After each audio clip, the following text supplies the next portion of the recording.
trying to get an airstrike over on that opposite side. Copy. What's up everyone, Tom from the Airsoft headquarters here, and welcome back to the channel. I've got a little bit of a rant and a rave that I need to go over with you guys, and that is involving the KWA series rifle system, my KWA T10 specifically. Now, it may be a individual case, it may be something that people here and there are experiencing, because I'm not seeing it so often. But the thing is that I want to say 3 years ago or 2 years ago, probably 3 years ago at this point. So we received these 2020, the year of the issue. So these are relatively new products. And at the time from KWA, there was a lot of misconception amongst the player bases, especially older player base, that were familiar with the older series of KWAs, which were 100% beefed up in material, much harder to get access to those internals in order to replace any of those internal parts and components. And a lot of times you couldn't replace parts and components.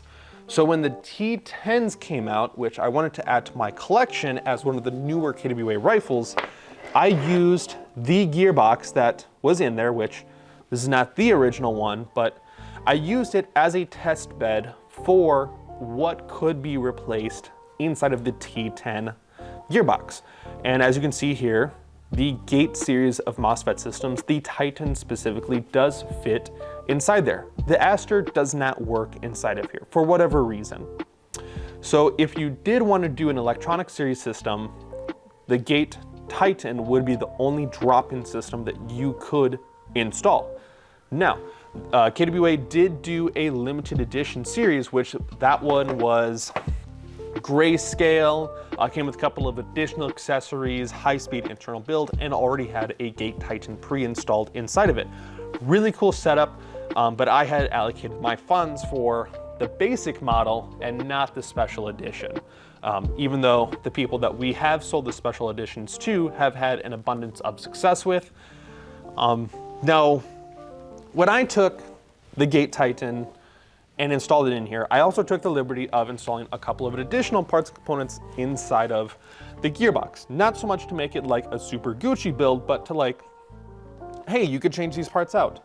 So the things that you could not change would be the tappet plate, nozzle, as I forced to get those off.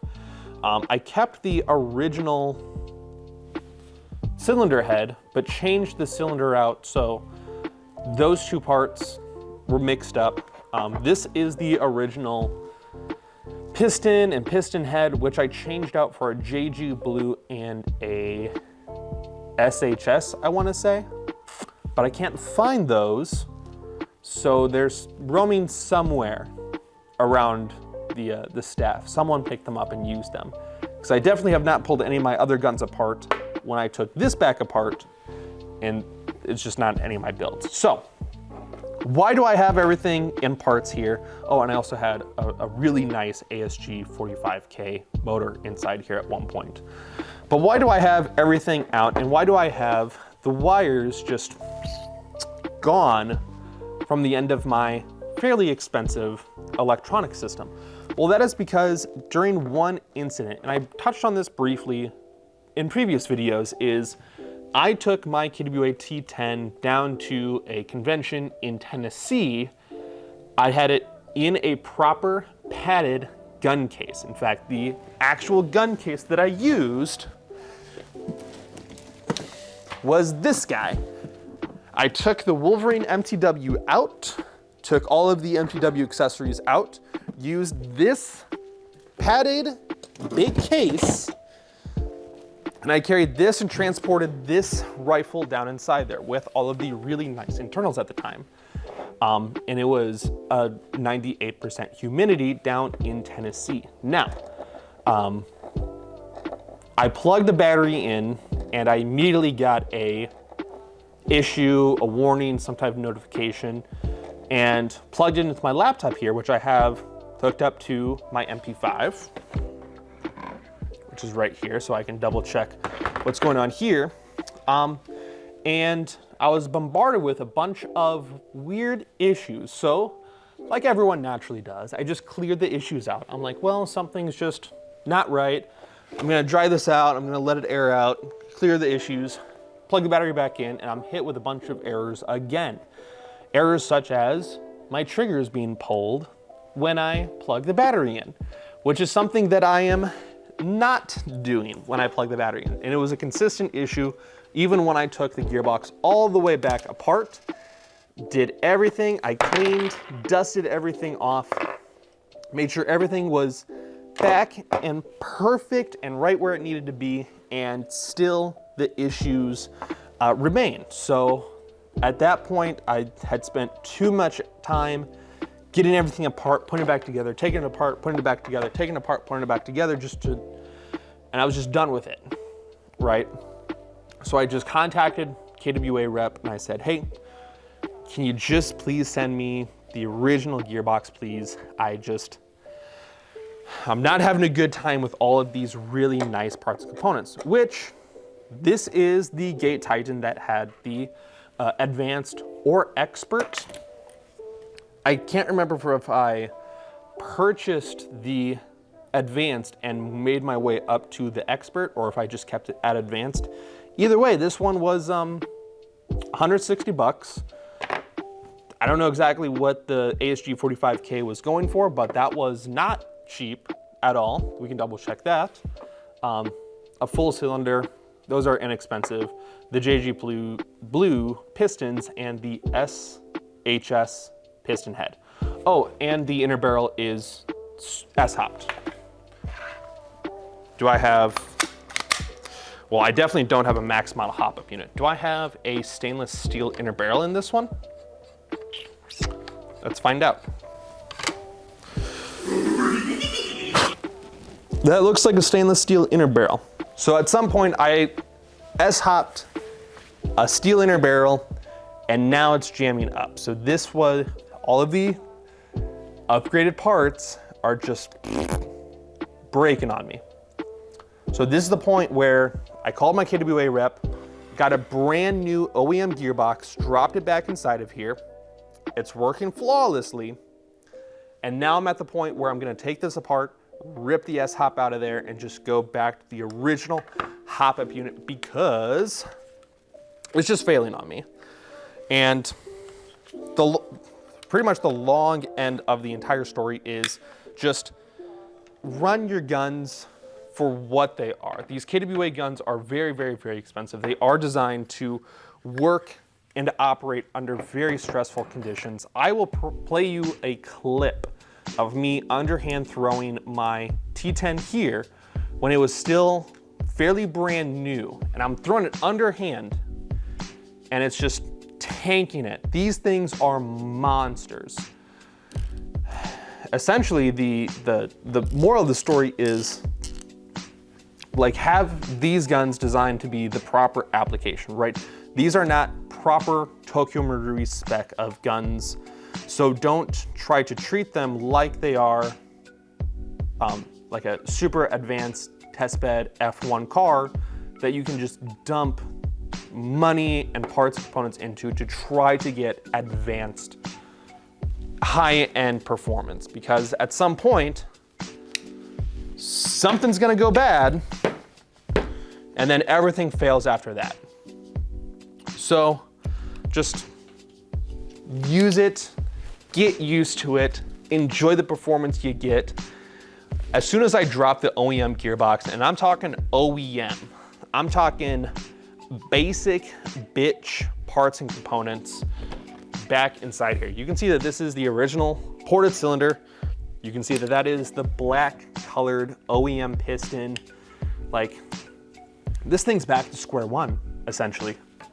Other than the radiant charging handle, which is not connected to the imitation dust cover, so I gotta rip this guy open if I ever want to adjust my hop up, which I'm gonna leave. And then the other thing would be this stainless steel hop up unit, which I just ripped the patch out. So now it's back to a bare bone stock bucking, which this is for an S-hop nub, which I don't have. Actually, I need to pull the nub out of this because it's no longer S-hopped. But an old ass G&G. Oh, that's all hairy and dusty and shit.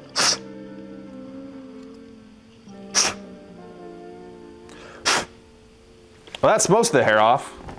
And it's just gonna get rebuilt back to as close to square one as possible. And it's gonna perform better than ever. But I do need to find a different nub. I'm sure I can dig up another nub at another point. But everything's gonna go back together. The parts are gonna get tossed. I still am gonna suggest the Gate products. I don't hate the Gate products. I hate the Gate products in my KWA rifles. If you're using systems that are properly spec'd and are very bare bones and you want to be able to upgrade them to the point of upgradability, then go ahead and do that. And this isn't even the correct bucking, but you know what? It's not sized correctly. But I'm just gonna rip the patch, not the patch, but the bucking, so that it properly fits now. Just that little bit I need to get out of there so I can lock this guy into